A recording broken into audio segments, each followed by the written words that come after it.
Let me first greet you all. Good day to all. I'm Romy Ignacio, 64 years old from Quezon City. I'm married and have a lovely wife and 4 children that are all professionals now. I'm a physician by profession. I'm an internist and a kidney disease consultant.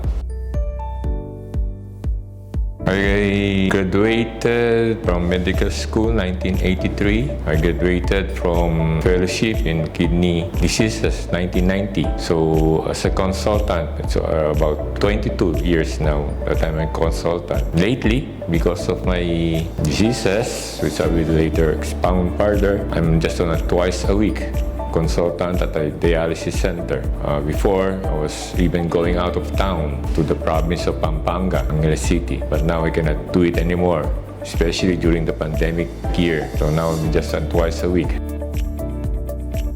Right now, there are two. First, I was diagnosed with a kidney failure the year 2019. That's a pre-pandemic year, October, where I have undergone my first dialysis. And the second is my cancer, squamous cell cancer, which was diagnosed pathologically by 2022, where the mass was extracted from my tonsils. Right now, I'm on a 3 times a week dialysis regularly at National Kidney Transplant Institution. So as I expound further, my kidney failure is secondary to my being a diabetic, which I did not know that I have a diabetes until where I was confined 2004, where my sugar, I had known that my sugar was really elevated. It has been 15 years from then when I started my dialysis treatment. Before my undergoing my dialysis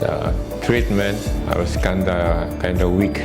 Do the things that I usually do. That's what's happening to patients with chronic kidney disease. So in layman's term, chronic kidney disease is where there's a chronic problem in the kidney. Actually, there are 2 types of kidney failure. That's acute and chronic. When you say acute, it can go back to normal. It can be reversed. But when you say chronic, your kidneys will not go back to normal. There will be some scarring in your kidneys. It may happen that before, maganda ihi mo, tapos later on, tumatagal, nawawala yung ihi mo. And that's that chronic kidney disease. At first, you don't know. You have already it until baka stage 3. Wala ka pa rin symptoms. Minsan stage 3 na malalaman na lang during a check-up. Hindi nga makikita na lang na mataas na yung creatinine mo, mababa na yung hemoglobin mo, pero wala ka pa rin naramdaman. You deny it na you have kidney failure. Gagamutin ka muna na conservatively, not necessarily dialysis agad. Pero hanggat kailan, will come a time na maging stage 5 siya, then that's kailangan na yung dialysis.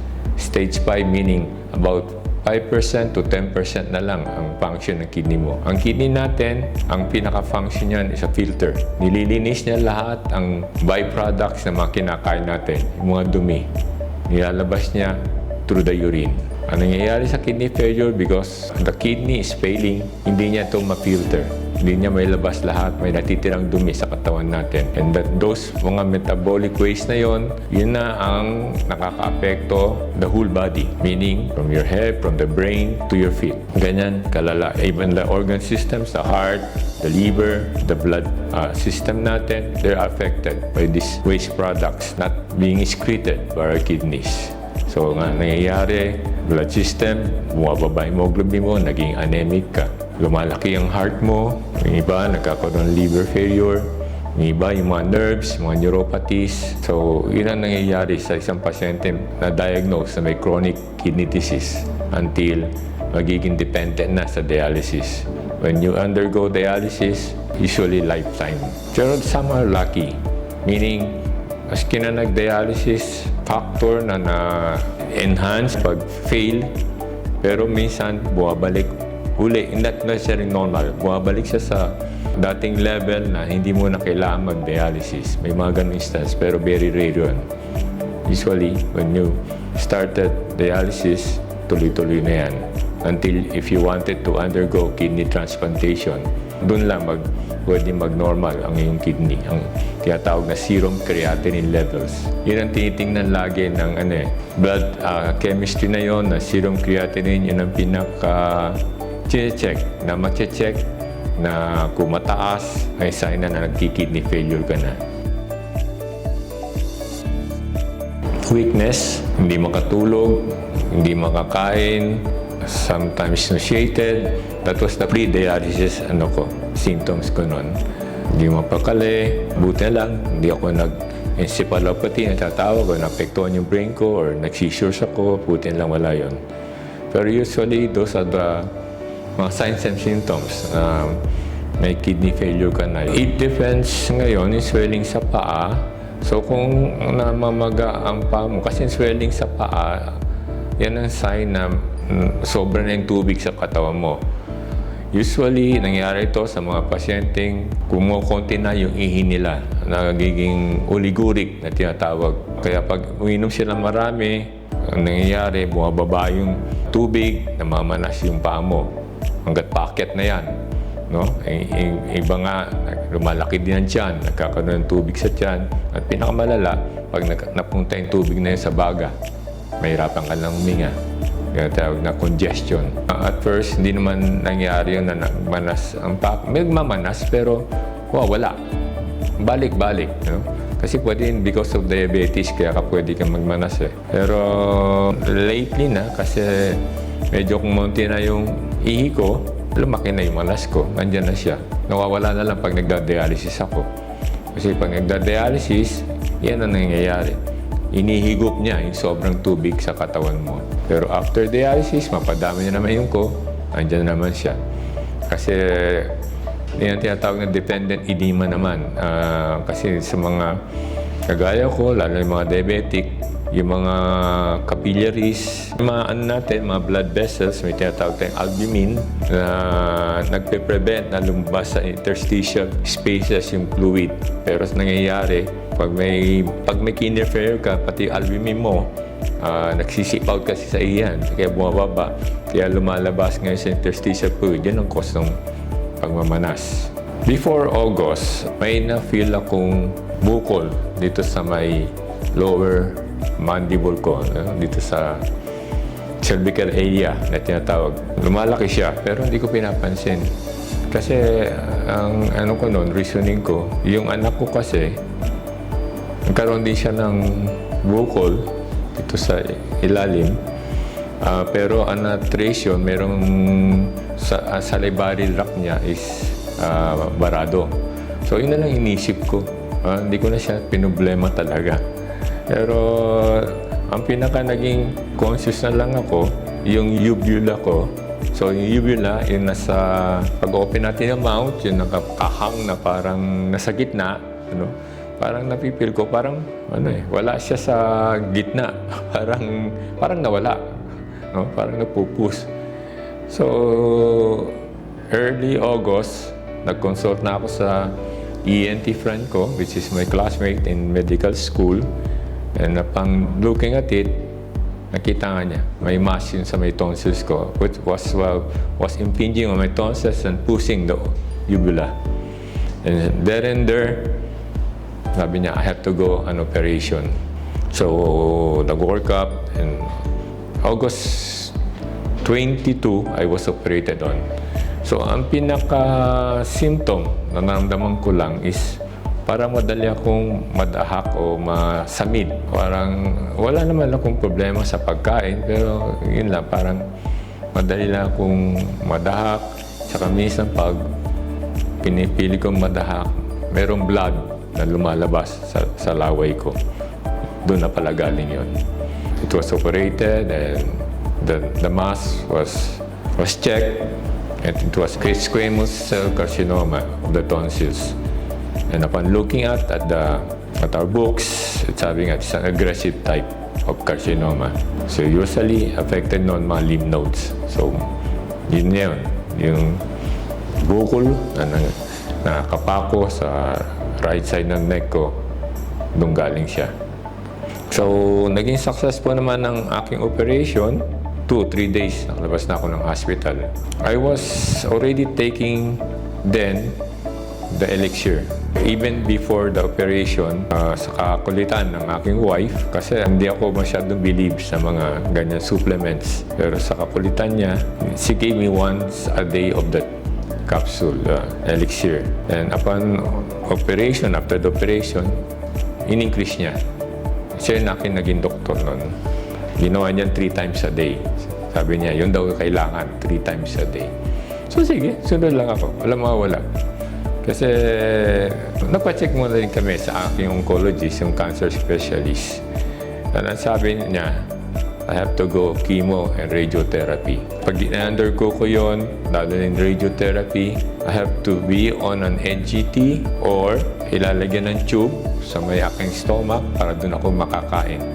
Kasi pag radiotherapy daw ako, matutuyo yung aking lalamunan, yung aking dadanan ng pagkain, wala akong dadanan. So kailangan lagyan ako nun. Tapos that will be on daily basis. Tapos chemotherapy, another, you know what's going on after chemotherapy. Panghihina ka rin, magsusuka ka. Tapos nag-dialysis pa ako. Naisip ko, ano na ito? Ano na? I cannot do those things. You know? So I made up my mind. I will not undergo chemo or radiotherapy anymore. If it's God's will, it's God's will. Basta dialysis na lang ako. So, sinunod ka lang yung wife ko. Aside from that, siyempre, nagdasal po ako. Prayers. Prayers is powerful. So, after mga ilan days or weeks, upon taking the 3 times capsule of Elixir, papasin ko, lumiliit yung aking mass dito sa aking leg. And eventually, nawala siya.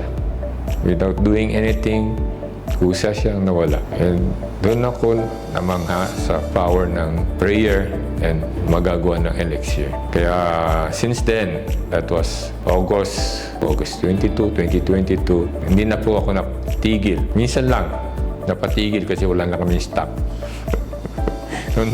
Doon ko lang napansin naman, nung nawala yung stock namin, hindi ako nakainom, may tumubo naman na bukol sa bandang babat at medyo masakit siya.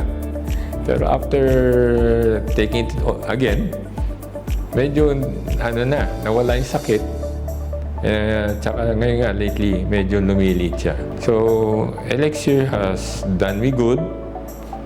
Not only na wala yung bukol ko, at the same time, actually, yung sign of cancer, last week, pa-check up ako sa aking ENT, yung nag-opera, and wala siya nakitang sign ng cancer.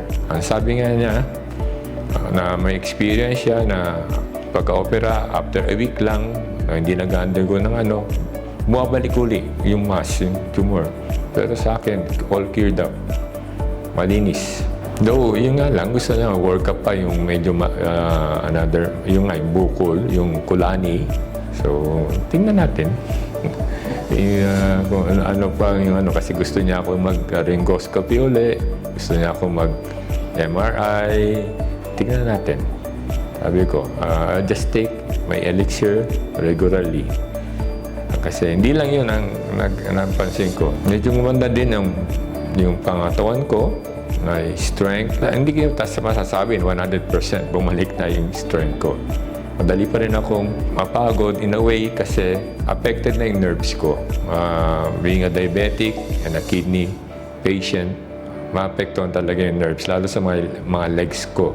So, siyempre, pag medyo affected na yon, yung mga nerves mo, manghihina ka na sa paglakad mo, madali ka nang mapapagod. Pero kung naka-steady lang siya, gagawa ko, I can do things na dati kong ginagawa. For example, ewan ko, gusto marinig ng wife ko to, ako po yung naglalabas sa bahay. So, those things, ako yung nagsasampay.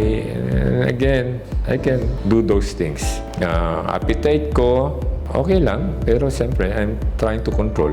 Hindi naman pwede sa akin dialysis patient na malaki yung maraming kakainin. Pero nagkakaroon ng lasa yung pagkain ko. Masasabi ko lang, aside from prayer, Elixir has done something positive in my life, which I will continually thank the group for distributing, for having this stem cell, this Elixir here in our country. First muna, what Elixir have done to my kidneys. Dati kasi once a day lang ako umiihi. and almost konti lang. Pero after taking the Elixir, napansin ko, medyo dumalas yung pag-ihi ko ng 3 times a day, pero konti pa rin. In a way, isang positive pa yun na nangyayari. I will recommend to my other co-dialysis patients, also to my own patients, why not? Try it and test it kung magkakaroon ng positive response sa kanila. Kasi pag kidney patient, dialysis patient ka, nakakalungkot. Totoo po yun. Nakatali ka doon ng 3 times a week, punta ka dialysis unit, 4 hours na nandun ka lang, and parang nakakabagot, parang hindi mo magawa yung gusto mong gawin, may limitations, lalo yung mga may problema na sa puso. Pero those things sa akin nakatulong ang ano. So baka makatulong din sa aking mga pasyente. Based on my experience, I have been healed by Elixir Placenta of my squamous cell carcinoma. As for me, kasi I'm stage 1. Kasi because may lymph node nga eh. So may metastasis na ako sa lymph node. And experience-wise, nawala siya. So cancer patients, they are clinging to be healed, hoping to be healed. They try to do anything to be healed. Why not? I can say, why not try? It might do good. It might make a miracle. Pero siyempre, the very first one is prayer and trust in God. And then try to take the elixir, baka sakali. So, I will, if given also the chance, I will promote elixir to such patients. Yes. I can vouch for its effectiveness lalo sa akin. So, I can vouch. Sana mas maganda kung hindi lang ako na bigyan ng ganitong ng stem cell. No? Message ko lang para sa grupo, lalo na mga kakaya kong nakasurvive, na tulungan ng Elixir. Let's come out in the open. Let's promote the drug. Kasi sa akin, malaki po na itulong. Yung katawan ko, yun, feel ko na mas maganda ang feeling ko. Mas naging positive ang outlook ko sa buhay. Di kagaya nun na medyo nalulungkot-lungkot na rin ako. Naisip-isip na rin hanggat kailan na lang ako. Pero ngayon, lately, sabi ko, may buhay pa rin ako. May pag-asa pa rin. May katulong pa rin. May pinadala si Lord as supplement. Makakatulong sa atin, hindi lang physically, pati emotionally, makakatulong na malaki. As my final words, I recommend the supplement Elixir Placenta na i-take nyo, i-try nyo. So, I'm promoting the drug personally because of what it had done to me. It is a tested supplement that give good results, especially to those who have taken it already. Don't mind the expenses. It's just money. Be given back to you.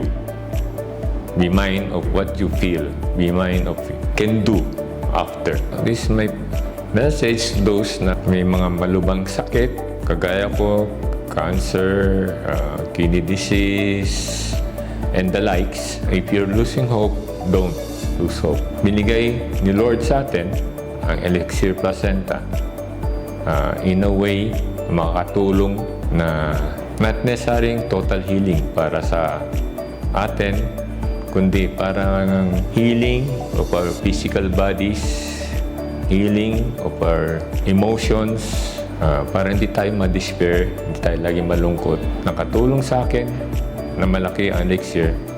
And I know, based from my experience, na kayo din, matutulungan kayo. So try the supplement. It will do us good. This is the Elixir Placenta that I was talking about earlier, and miracle supplement that can help us, can give us good quality of life. So sa mga kapwa ko na pasyente na may problema sa kidney, sa cancer, and sa iba pa mga sakit na malubha, based from my experience, I challenge you now, try it. Elixir Placenta and see the difference of what it will do in your life.